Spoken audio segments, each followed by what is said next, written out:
Wow. 80% of the global population have a smartphone. Because I don't think you should have a phone if you're like less than 10, right? 10th birthday, you're giving your child a smartphone. I'm not telling my child when they're getting one. Otherwise, I'm You don't want to put that on record, innit? yeah. And I'm a big believer in making sure you have minimum your 5 a day. So you don't love the bad stuff at all. I mean, you tell me, my bro. I don't feel like I order pizza. I've seen you eat some Southern Korean chicken wings before. Southern what? Some South Korean wings. You mean Southern fried Korean wings? Whatever. Is it A, 10%, B, 14%, or C, 20%? I'm hanging out with the aristocrats. Bridgerton. Yeah. He's definitely been watching Bridgerton. I don't even know what you're talking. What's that? He's single and he's been watching Bridgerton. I don't even know it.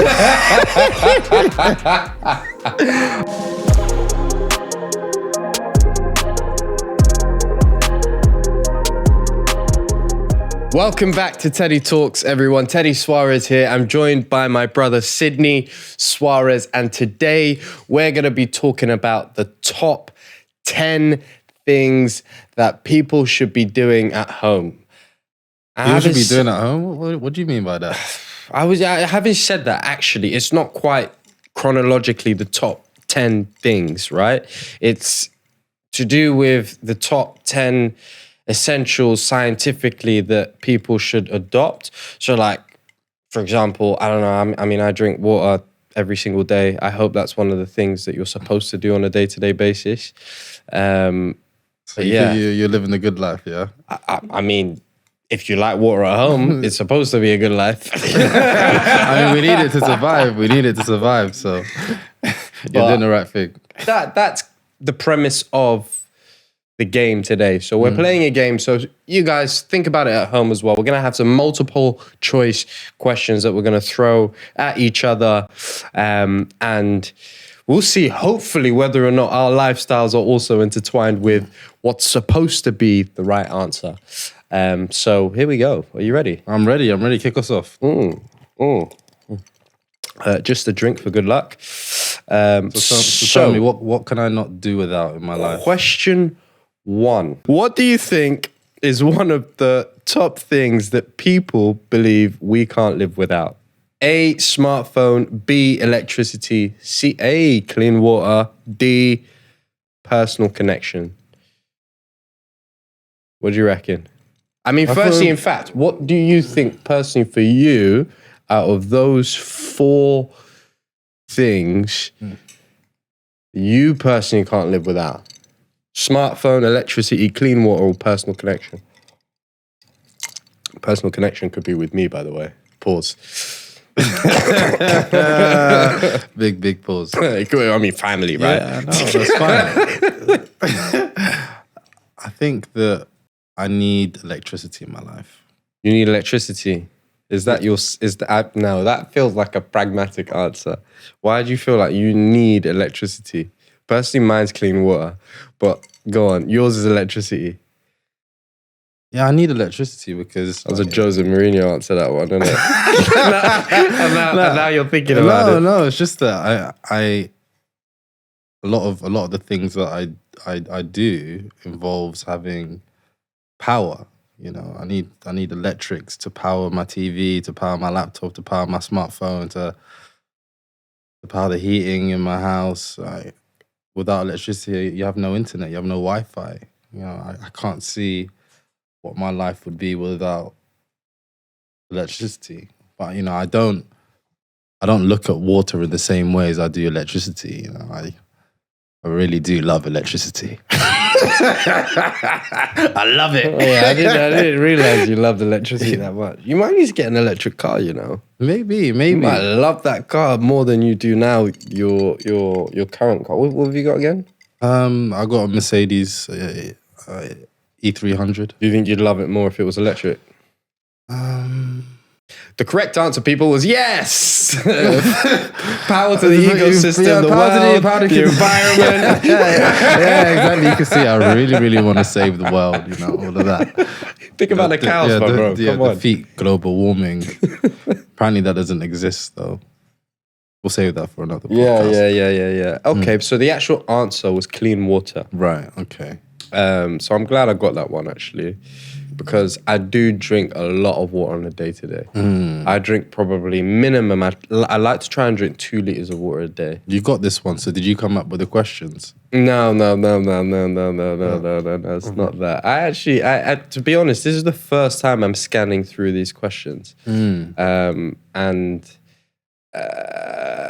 I'm trying not to look at the answers, people. Right. So why is it that you drink 2 liters of water a day? Why do you do that? Some people that might be. I'll look at it from a negative strange. point of view. So if I don't drink 2 liters of water a day, you think it's strange. That jab. I felt it. If I don't drink 2 liters a day, I feel I can feel it. Like I feel one thing's for sure. I think I've talked about this before. My wee is not as clear, so that's a good indication for people at home. So your urine in the toilet, you know the sink. You're looking at me like, Yeah, because I don't know when you talked about this before. we spoke about it.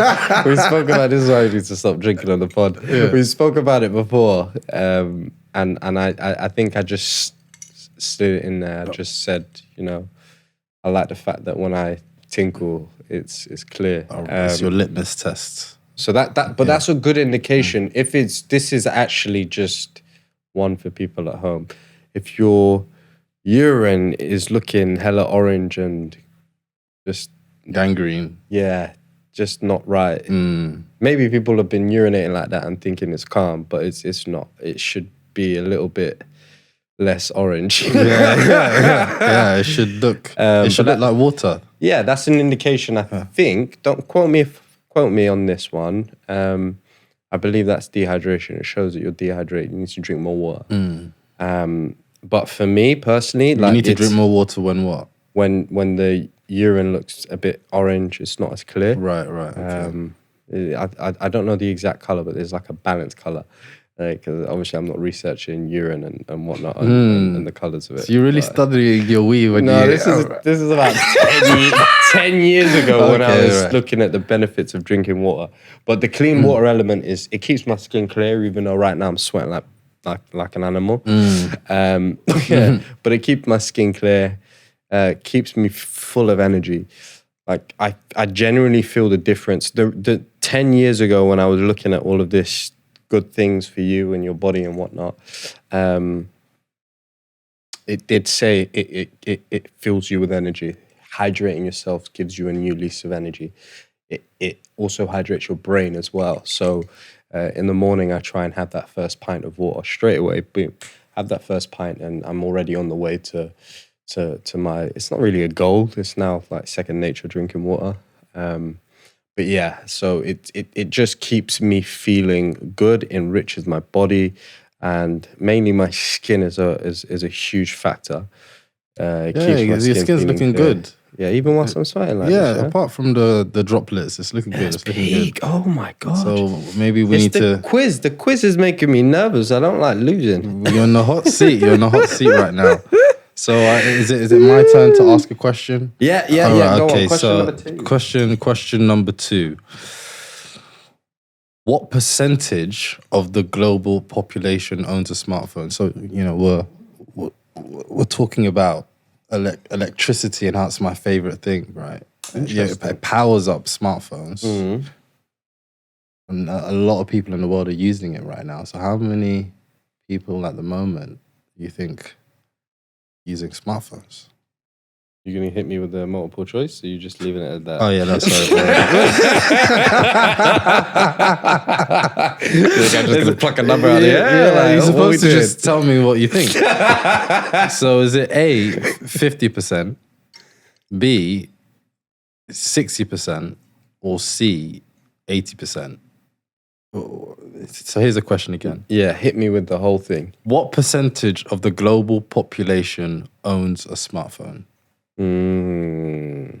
Is it A, 50%, B, 60%, C, 80%, or D, 90%? Nah, can't be 90%. You might as well have left that one out.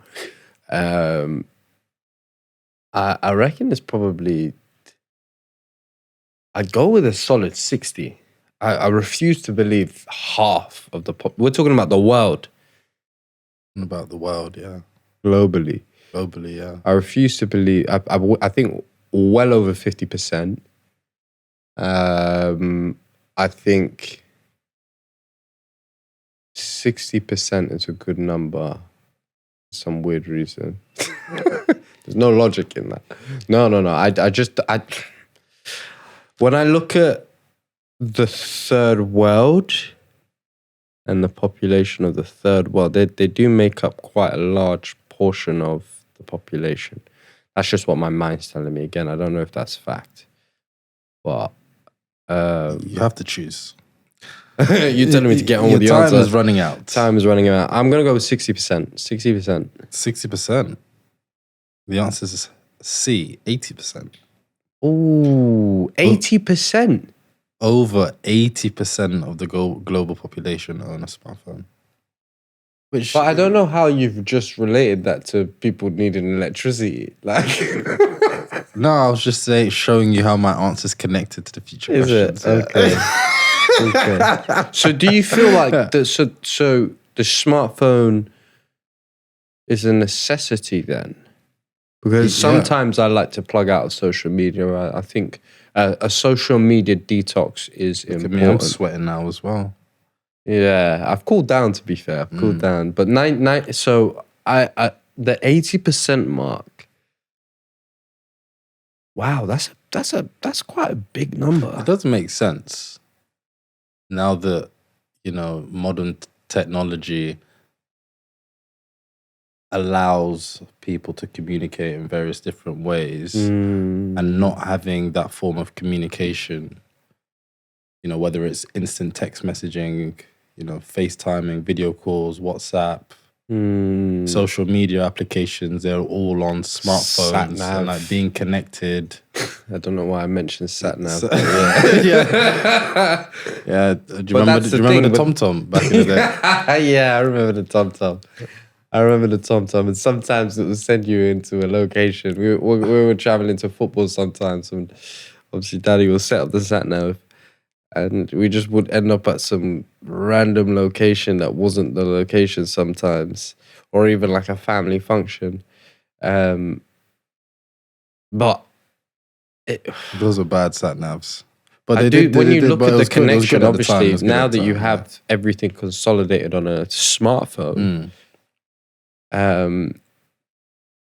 it's and also like being able to have access to loads of different stuff and services. But my shock comes from the price point of some of these smartphones. It's not just, oh wow, it's actually fair play to some of these phone companies, but it's 80% of the global population have a smartphone. Yeah, that means there's pros and cons to it. Obviously, there's pros and cons to it. Of course. I think it I can understand it a little bit. It's hard to imagine that over 80% of the global population are older than 10 years old. Because I don't think you should have a phone if you're like less than 10, right? Well, it depends. Maybe. Wait. Okay, we're getting into territory of like how should you be raising your kid and when you should you expose that's what I was them to. thinking, because okay, so you're gonna give between after your child is 10. 10th birthday, you're giving your child a smartphone. I'm not telling my child when they're getting one. Otherwise, I'm. You don't want to put that on record, innit? Yeah. I don't want to be. I don't want to be held to anything. He's not trying to put that on record. And Daddy, in 2024, you said that you will give me a smartphone for my birthday. And on the record, I don't have a child. No, I know. Of course. Yeah, I know. I just need to clarify.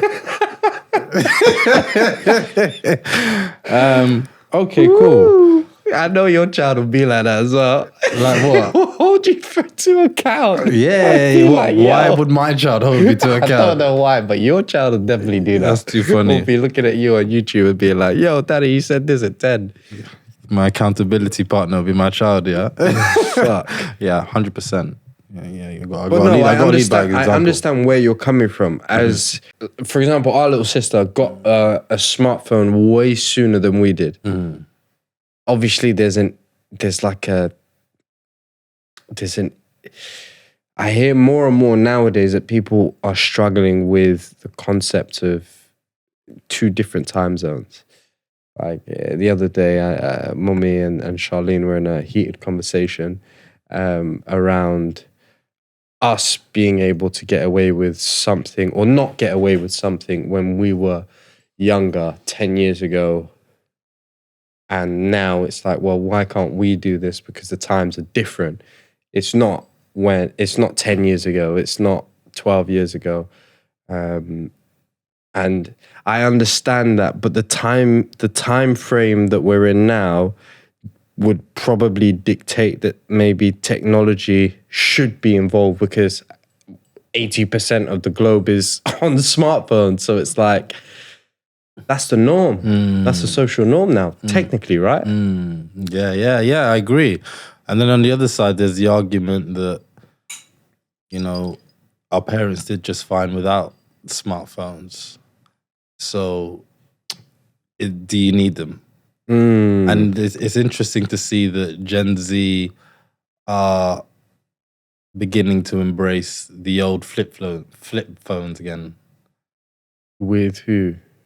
You remember the Motorola? Yeah, I remember the Razr Motorola, but who's got a flip phone at what Motorola? I'm now? not saying within. I'm not saying Charlene or someone within our crew hasn't done that, but there is a growing trend. No, I meant which brand has got this flip phone. No, the old ones, right? Oh yeah, the ones that we grew up on. Okay. Yeah. Those you just said they're bringing it back. No, it's just becoming trendy again. Yeah. Okay, but who? Are you not understanding? I said Motorola Razr. Motorola Razr has come back. I said, that's an example of one of the type of phones that is becoming popular again. Oh, I didn't know Motorola. I thought they were done. Yeah, they're still done, but you're still able to buy old gadgets. Yeah. There's still shops out there that. Yeah, I love it when I see someone have a Game Boy or something, and I'm like, oh wow, I remember this. It brings back so much nostalgic moments. But that's no. I mean, in terms of the pros of having a smartphone, it does so much for you. Obviously, we talked about on our AI episode, we talked about the fact that you've got AI helping you with certain things through your smartphone. You've got so much accessibility to family, friends, the connectivity that a smartphone actually brings you. It's positive. Maybe becoming too reliant on smartphones. That's probably my con. It's actually we're steering away from the old ways of just doing things for yourself, not having information that's readily available for you. So let's go out and get it. Let's go out and go after it.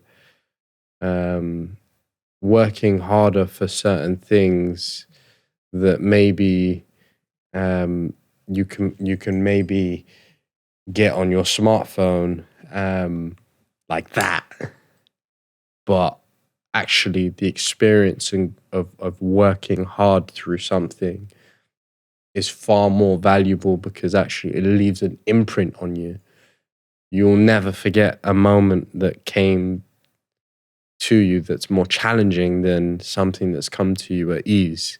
Yeah, I agree. I think what's interesting is that Apple have recently partnered up with OpenAI to run their operating system. So their new iOS will be integrated with, let's say, what runs ChatGPT.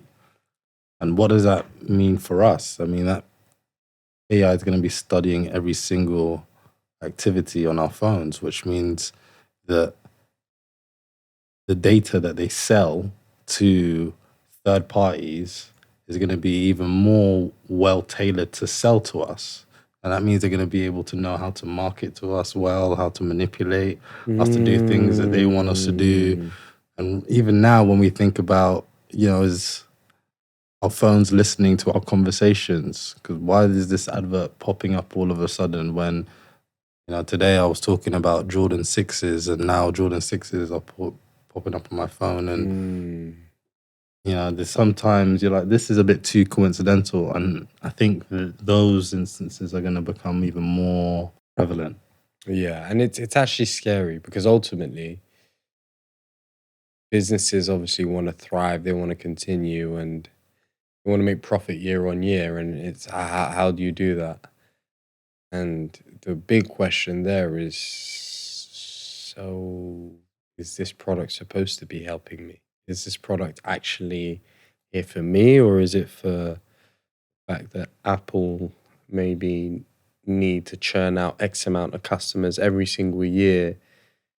They want to grow every single year, so they're facilitating things that say that are going to help you, but actually it's so that the company can be more profitable year on year.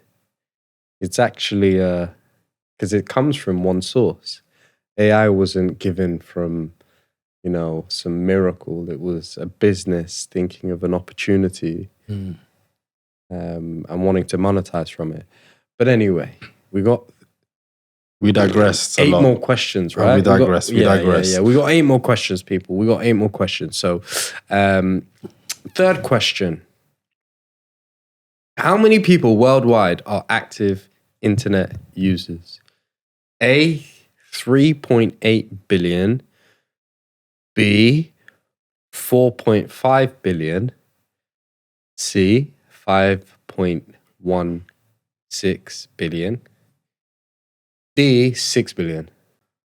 I think 5.16 billion. As of 2024, around 5.16 billion people are active internet users. Yeah, you got it right. I got it right, and I didn't even look at the answers.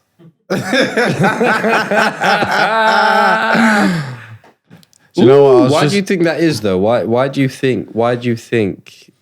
Because I still think, to be honest, for some reason, after COVID, I feel like I thought the numbers would have been higher. Just on the basis that obviously people got more used to working from home.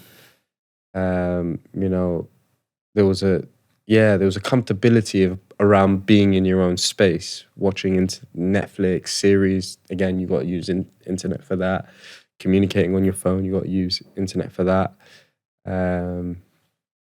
So I don't know why 5.16. I'm actually disappointed by that answer for some reason. I think how I arrived at that answer, I was literally just trying to work out some maths in my mind, some mental arithmetic. I was like, for the previous question, we said over 80% of the global population have access to a smartphone, and most smartphones are powered by the internet. Oh, you did quick maths like that. And I was like, wait, shit. how many people live on this earth? I was like, what, maybe like 8 billion? Don't believe this guy.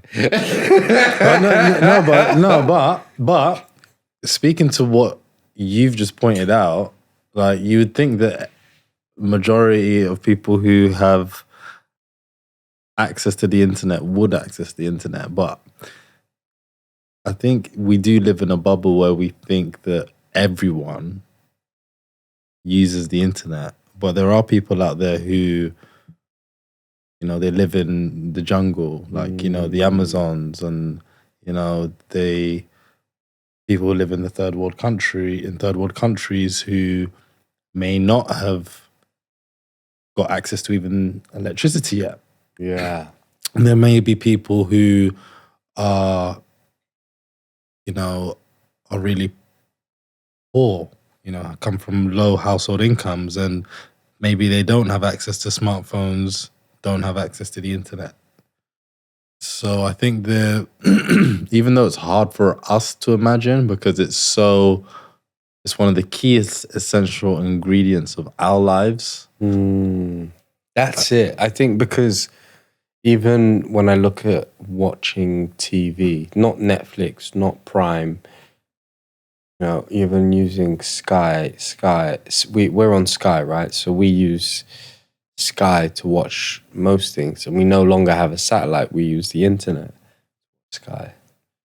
So even that is an evolutionary process. Like when we were kids, it was a massive satellite dish that's hanging out of your house, right? So the evolution of that, I think, is probably 2 years, 2 years, which is quite a long time to them say, all right, if I don't have internet, I need to get internet. The evolution of turning from the satellite Going dish. from satellite to internet.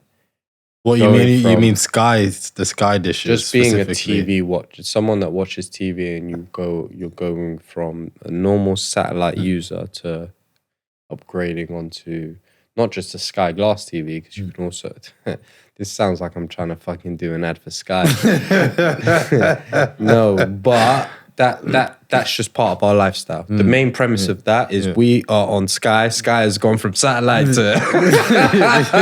I'm not trying to delve into how you do it. Yeah, bro. no, I'm trying to understand.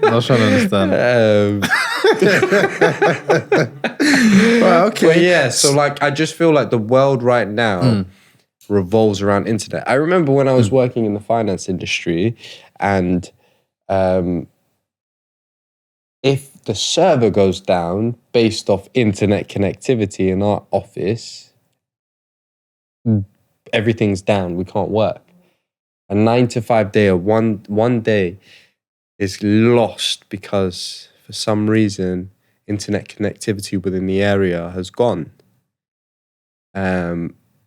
So not just from the TV element and watching TV, but even some workspaces rely heavily on internet connectivity, making sure your servers are still alive and making sure that that's going like this. I probably would like to think that Apple or the major firms out there in the world also rely heavily on internet for their systems to work. So I don't know. For some reason, I just expected the number to be loads. I don't know. I thought it'd be a lot more higher. A lot more higher. Yeah, but fair enough. Yeah, it's all right. You'll get the next question right. There's still time. There's still time. So I've got a question for you this time. Go on. How many people worldwide are active internet users? You asked this question already, so I'll go back to the next one. How many people globally lack access to safe drinking water? Good question. Is it A, 1.5 billion, B, 2.2 billion, or C, 3 billion, or D, 4 billion? So run it again. What was the numbers? How many people globally have access to safe drinking water? And the options? The option is 1.5 billion, 2.2 billion, 3 billion, or 4 billion. Do you know what? The previous question has completely thrown me. I'm going to go for 3 billion. 3 billion. The answer is 2.2 billion. So that's way less than the internet users. Yeah. That's way less than, when you look at the margins as well, isn't that less than, of course, obviously 80% of the people with smartphones is way less than the people that have clean drinking water. That's a very worrying stat though. 2.2 billion. That's people madness. Don't have access to a tap that has clean running water, or don't have access to clean running water. And the fact that, I started off this conversation with a silly comment about how entitled I am about not knowing what my life would be without electricity. And then there's 2.2 billion people in this world without safe drinking water. Safe drinking water. Insane. Yeah. And sometimes, forgive me, but I do even complain about the UK's drinking water. Because it's not, I mean, it's clean, it's safe, you can drink it, but it's not that great. You've got And I actually feel crazy for even moaning about that, because there's obviously people that can't even drink. And I actually, again, I'm shocked by some of these answers, because I actually thought it'd be way more. I thought there'd be way, just the time in which we're living in, I thought there'd be more access to at least clean drinking water, because that's something that's an essential for humans. Apparently, you can go without like most of the necessities already that we've talked about, but the essential that you can be in a desert and you'll be fine with bread and water. The bread and water, you'll be able to survive a desert for a number of days. So Jesus did it. yeah, I wasn't quite confident, and I didn't want to reference that because I wasn't sure I about think it the was actual 40 days parable. and 40 I'm sure it was nights. Jesus or Moses. Probably both of them. This is related to food and nutrition. Yeah. What percentage of the global population suffers from hunger? A, 5%, B, 10%, C, 15%, D, 20%. I just like the number 15. 5% seems too low, because I don't think the world's even close to solving. Let me spin it. What do you think? You think the UK has a lot of poverty? Yeah, I think so. A lot of people in the UK go hungry. It depends on what your definition of a lot is. I'm asking you a political question here. That's my answer, though. But I gave you my actual answer was What was your answer? 15%. 15%. 15%, yeah. Let's stick to it, because I don't have the UK answer in it. I wish I did. But no, the answer is actually 10%, so you're quite close. Right. So the percentage of the global population that suffers from hunger is 10%. 10%. That's a lot, right? I mean, it's the lowest number that we've had across all of the questions. I think is actually a godsend, because some of the numbers that we've been spouting is like in relation to what we've been talking about hasn't really married up. Like, it should either have been more in relation. So like 10% with how big our population is. I mean, I hope that number is lower from last year. Do you think you could go without food for a really long time, or go without water for a really long time? For what, me personally? Yeah, you personally. I don't think I can go without food for a really long time. Because I love food. And I'm a big believer in your making sure you have minimum your 5 a day. So it's not that I love food, like I love fried chicken, I love like having bad stuff, pizza and all that stuff. I love the idea of having all the essential stuff. So you don't love the bad stuff at all? I mean, you tell me, my bro. I don't feel like I order pizza. You don't order pizza, but I've seen you. When's the last pizza I had? I know. I'm not saying I haven't seen you eat a pizza recently. When was the last time I had a burger? I haven't seen you eat a burger recently. When's the last time I've had fries? I've seen you eat some Southern Korea chicken wings before. Southern what?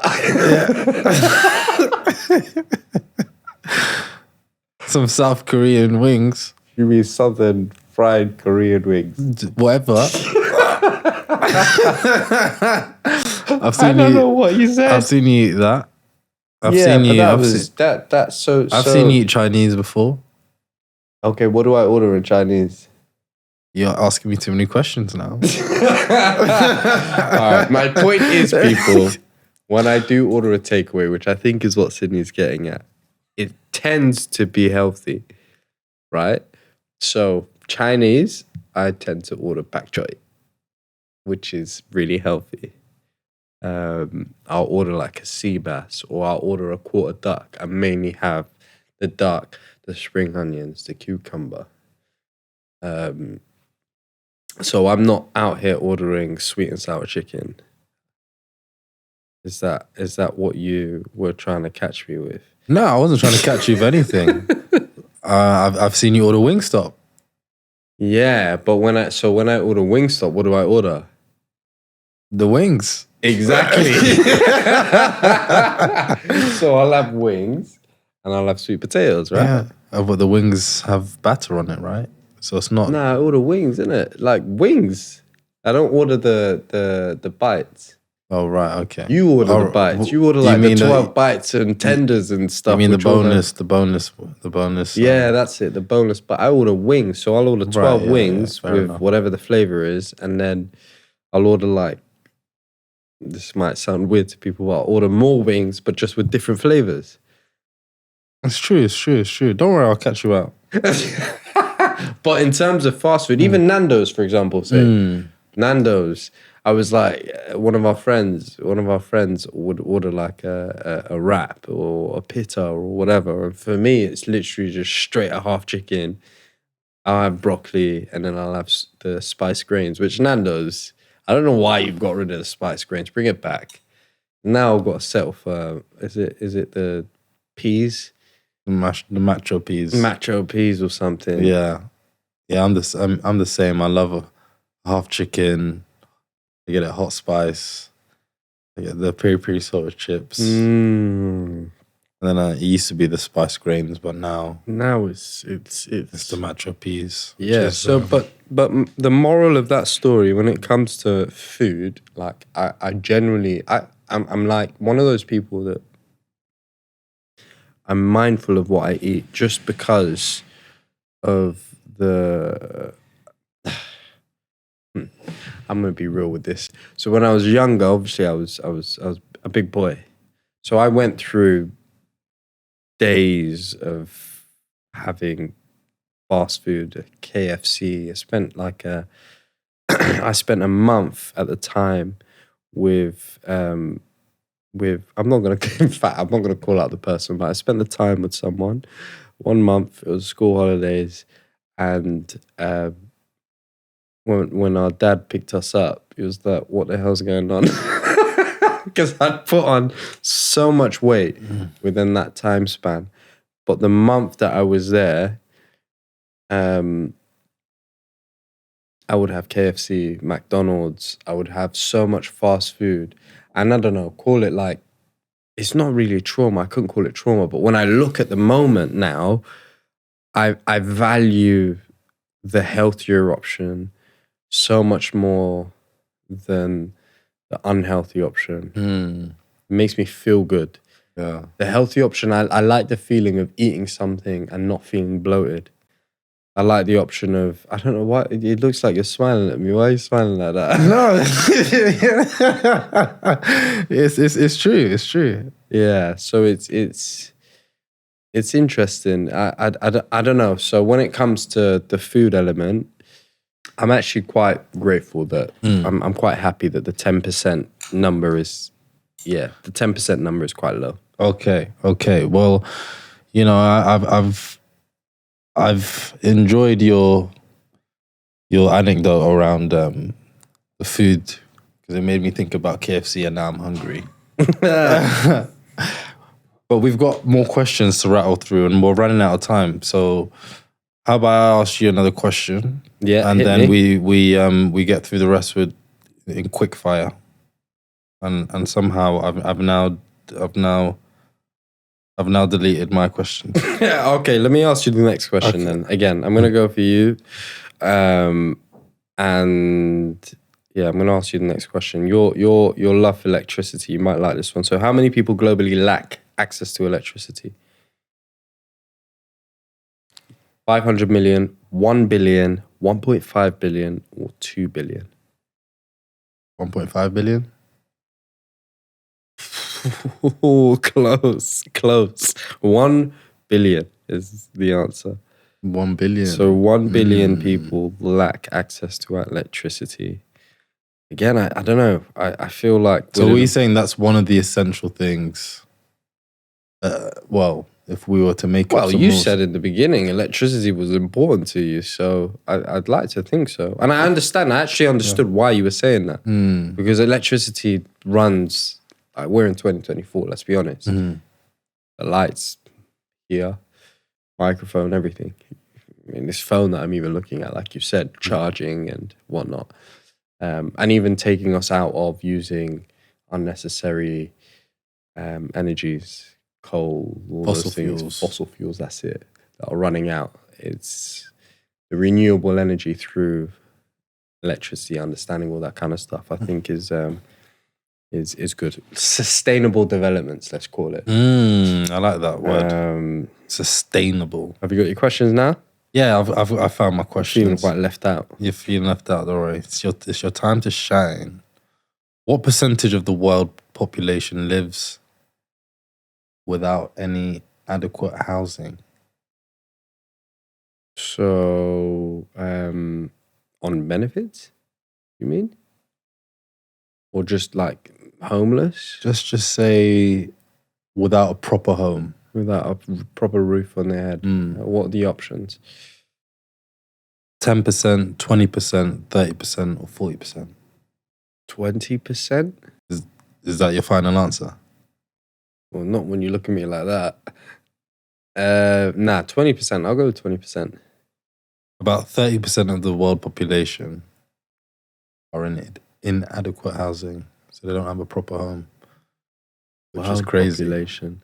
The thing is, the fact that we've got global here, it's not just the UK. It makes that number seem so much more scarier. We're talking so many different continents.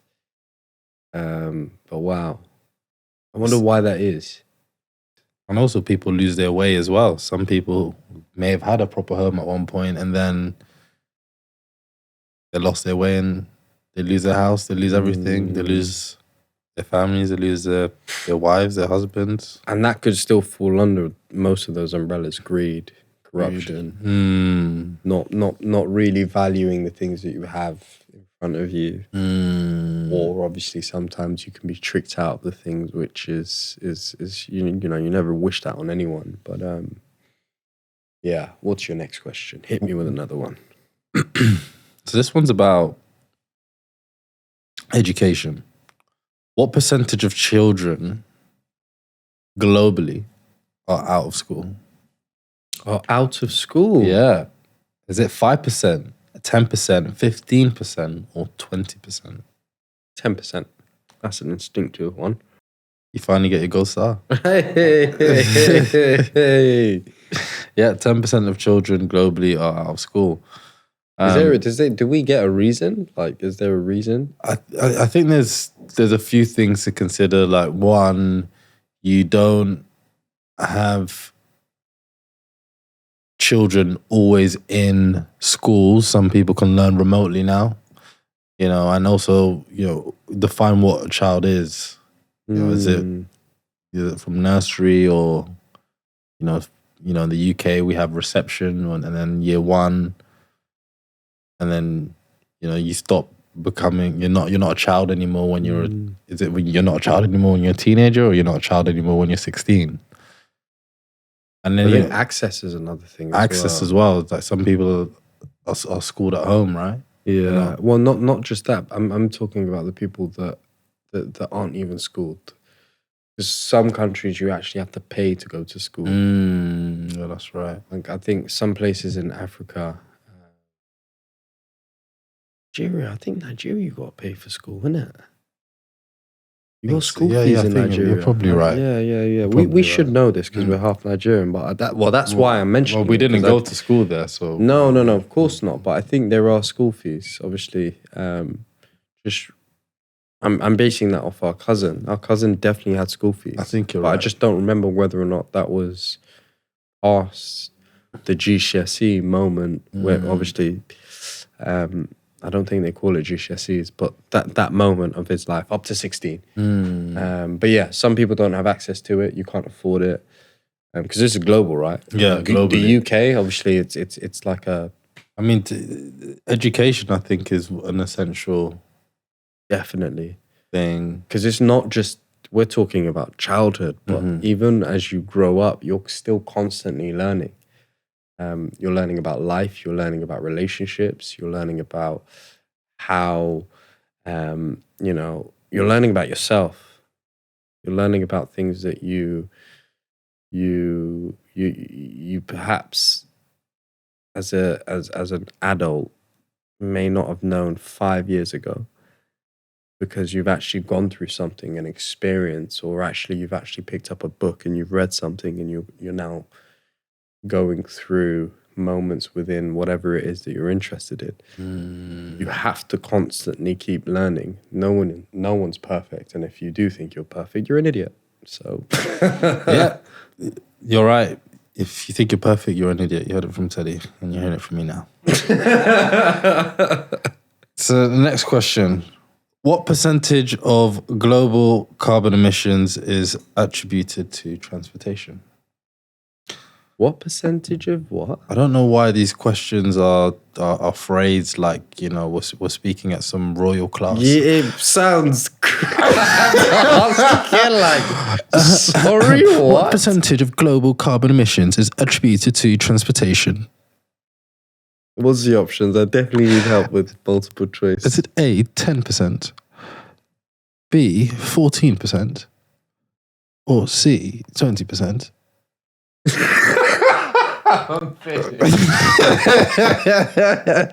Or D, 25%. C. That was my number. I'm hanging out with the aristocrats. Bridgerton. Yeah. He's definitely been watching Bridgerton. No, I don't even know what you're talking. What's that? He's single and he's been watching Bridgerton. I don't even know. I don't even know. I know about the Duke.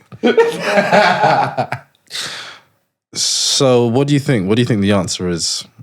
10%, 14%, 20%, or 25%? I'm still going with C. I don't know. C on this one's my lucky one. C was 20%. The answer is 14%. Oh, shit. And the reason why we asked this question was because one of the essential things, apparently, in life is having access to transportation. I actually agree with that.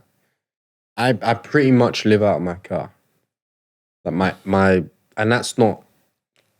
I feel like the jobs that I've been in have always dictated that. Like from when I moved into sales, when I first got my car, it was all about being on the road, knocking on doors, going to clients, and that meant having my car. I never needed really to go into the office. So that habit has carried through even to now. Like, would I choose public transport or would I choose driving my car? I'll always choose driving my car. I can go from A to B much quicker. And even when I'm winding down, I can have lunch in my car. I don't necessarily need to have lunch inside a restaurant, even though I don't mind it, but it's easier for me to just bounce in and out. And even when you look at my car, my boot is a mess. Like, it's got loads of crap in it. Yeah, because you're living in your car, basically. Yeah, like it's just easier. I've got loads of shoes in my car sometimes just so I can literally just change shoes. Wait, don't be telling people what's going on in your car. Sugar. Sorry. We'll delete that. There's nothing in my car.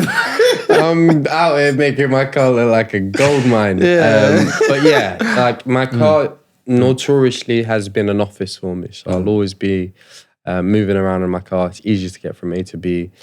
So the transportation thing is I can see why that's an essential thing.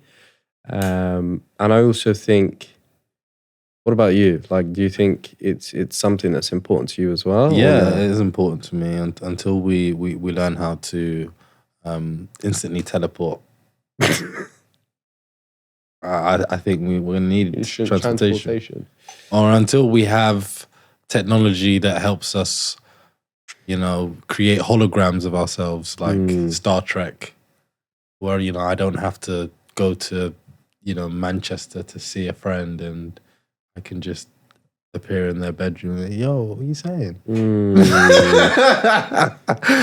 I don't know if I'd ever want you to just appear. You just appear if I met you, like, I don't know, 9, 10 o'clock in the morning, just talking. You should knock. You should always knock. You should always knock because you don't know what's going inside. What's happening inside Teddy's bedroom. But that would be so interesting, though, like the hologram phase of the world, which I think is it will come with all the VR stuff that we've got going on right now. It will more than likely come where you're just literally present. You can probably stick on a VR headset and you're both in a room together, somewhere in space, on Mars or something. I remember there was a hologram of Tupac back in the day. Oh, was that when that was fresh out of COVID, wasn't it? Can't remember how long ago it was. But I remember at the time it looked quite real. I feel like it was fresh out of COVID. And I remember there was another hologram of do you remember the Gorillas?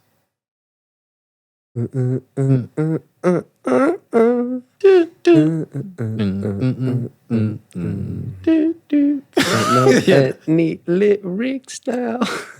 Yeah. Anyway. Okay. Yeah. That'll be. Let's move on swiftly. Moving on swiftly. All right. So just to bring us up to speed with Teddy and I's questioning, because we've been all over the place and we've been digressing. It'll be good to summarize. We started off by asking questions around what are the essential things in life, and Teddy was gonna introduce the top 10 things, and I was gonna help him do that, and we struggled. One of those things was smartphones, and we found that only 80% of the global population owns a smartphone, which is, to be fair, wasn't too much of a surprising stat. And then we also found that having access to the internet is quite an important thing as well, right? It's it makes the world go around just like money does. You need to be able to work, to communicate, to power your gadgets, light, all the essential things. And then having access to clean water was another one. And we also talked about food and nutrition. Just to remind you your love for food. Also my love for food as well. I also love food, but not more than you. And electricity is another essential. Yeah. And then to close off, we touched on having a nice roof over your head. You know, not everyone has the luxury of having a proper, nice, heated, warm home with electricity, with, you know, the nice coziness that we get to go back to every night. We're very, very lucky, very, very grateful. So one of the questions that we missed out, what percentage of global healthcare spending is in the US? A, 20%, B, 30%, C, 40%, and D, 50%. 40%?